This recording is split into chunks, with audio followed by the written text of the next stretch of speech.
Hey cool kids! Wow, it's been a long time since I've said that, like 2 months at least. So as you may have noticed, I took a little bit of a break from November to now, but we'll get a little more into that in a minute. First, I just want to take a moment to talk to you about the art you're watching. This is a drawing of my OCs, Donahue and Tiv. It's originally inspired by these cool jellyfish I saw while I visited an aquarium on vacation. I actually ended up straying from the original jellyfish's design when I went to paint them in because I wanted something more dramatic, but I kinda wish I'd stuck with the smaller jellyfish. I also thought it would be cool if it looked like the jellyfish were sort of floating out of a window instead of inside a tank, and I don't know if I really pulled that off, but that was the idea. I was trying to go for a smoother, more simplified line art with this piece, and full disclosure, I really don't like how the lines turned out.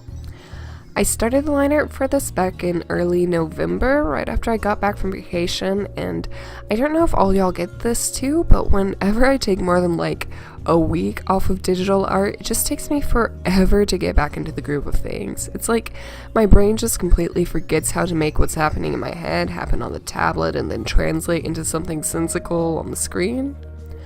I actually got so frustrated with the line art that I ended up not recording a good chunk of it because I just didn't want to make you guys watch me draw and redraw the same line 20 times. I didn't even want to touch this piece after I finished the line art, so it took me like a month to get back to it, and I'm glad I did in the end because at least the coloring came out cool. So where have I been? First off, as you all know, I took a vacation for the latter half of October. It started off with a 2-day road trip with 2 of my sisters and my grandparents from an island in British Columbia to a town in the middle of nowhere, Utah, where my grandparents live. We also had 3 dogs with us, and for a road trip with 5 people and 3 dogs crammed together in an old minivan, it actually went surprisingly smooth. We only hung out in Utah for a day before my sisters, my grandma, and I all piled together in a minivan again to drive down to Mesquite, Nevada. We spent the night in Mesquite before spending another day driving down to California to visit the Knott's Berry Farm Hotel. We went to Knott's Berry Farm the next day with my great aunt and her grandson, and don't get me wrong, Knott's Berry was a lot of fun. It's this cool theme park with all these different areas, like this old ghost town and this 1950s inspired boardwalk zone. All the rides were great and the staff were super friendly and accommodating, and there were no crowds anywhere.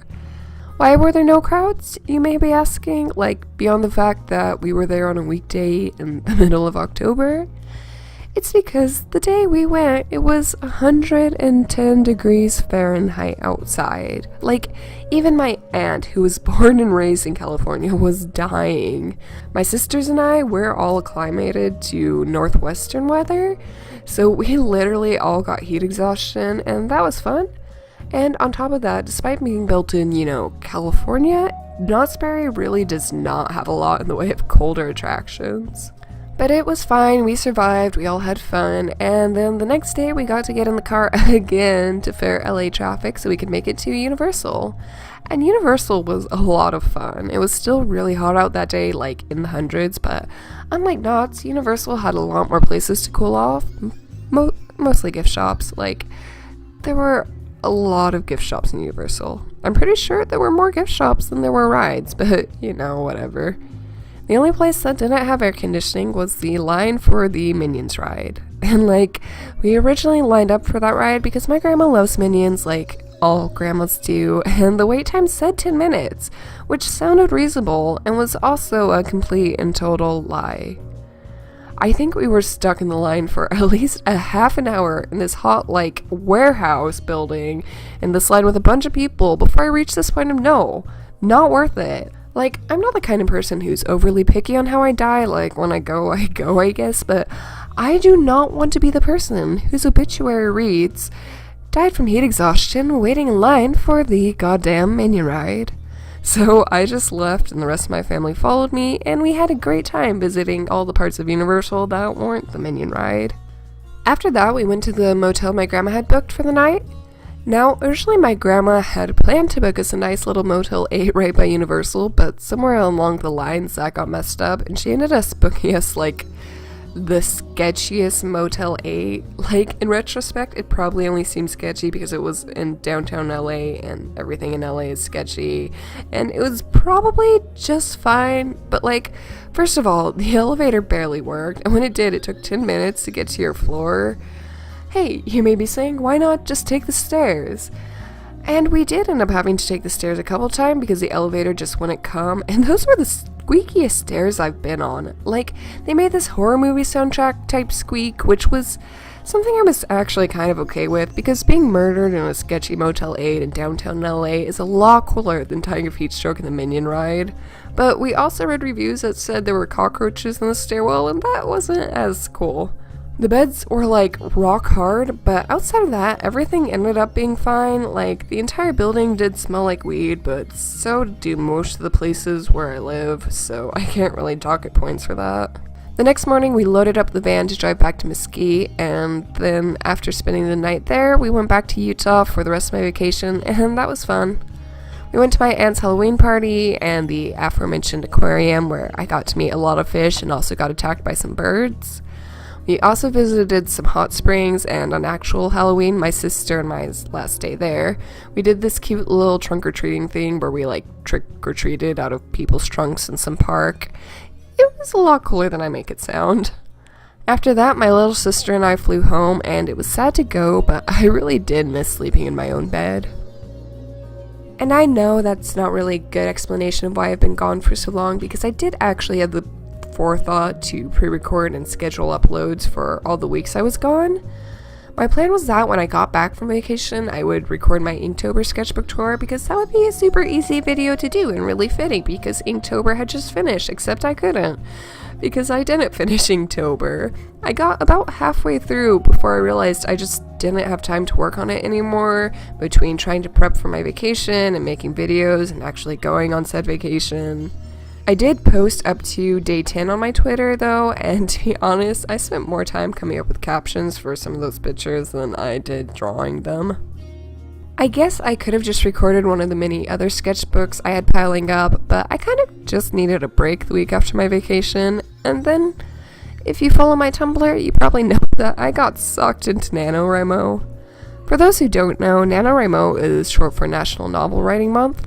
It's this big event where writers from all around try to write a 50,000 novel in under 30 days throughout the month of November, and it genuinely is a lot of fun. I've done it several times before, but I hadn't in a couple of years, so I was really itching to try it again. My original plan was to dedicate this NaNoWriMo to Satentia, this high fantasy novel I was mapping out at the start of this year. And then I literally decided last minute that I was nowhere near ready to start Satentia because the timeline and the universe are still just a total mess, not in the way they're meant to be. So instead I started working on a project we'll call Tatafa. Now, I've been planning Tatafa for about a decade now, so logically I should be at least a little prepared, but I realized by the prologue that that really was not the case, because despite working on this story for at least 8 years, I still didn't have a name for the main character. Or any character. I did have a plot though, which went completely off the rails by chapter 3, but in the end, I think that was for the best. I actually beat NaNoWriMo, and I wrote over 5,500 words, so that's cool. But hey, that's just November. What's my excuse for December? And I don't really have one. I guess I've been sick all month, but like for real, when am I not sick? And I also got caught up in very important Christmas things. I've noticed. I'm weird. I'm a weirdo. You tell him, Jughead. I don't fit in. Very important stuff. But really, I think I just burnt myself out.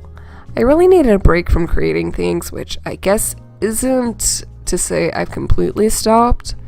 I've been really grinding to finish my 2017 sketchbook before 2017 is over, and I'm proud to say, as of recording this, I've only got 4 pages left, so it should be done before the new year. I've also been working a lot on acrylics, which used to be my favorite form of painting, and I think I'm rekindling that love. And of course there was coloring this thing, but I am back now. Anyways, I had plans to talk about New Year's resolutions and all that stuff, but this video is already way too long, so I guess we'll just do that next time. Anyways, thank you so much for watching, and hope to see you next time. Bye!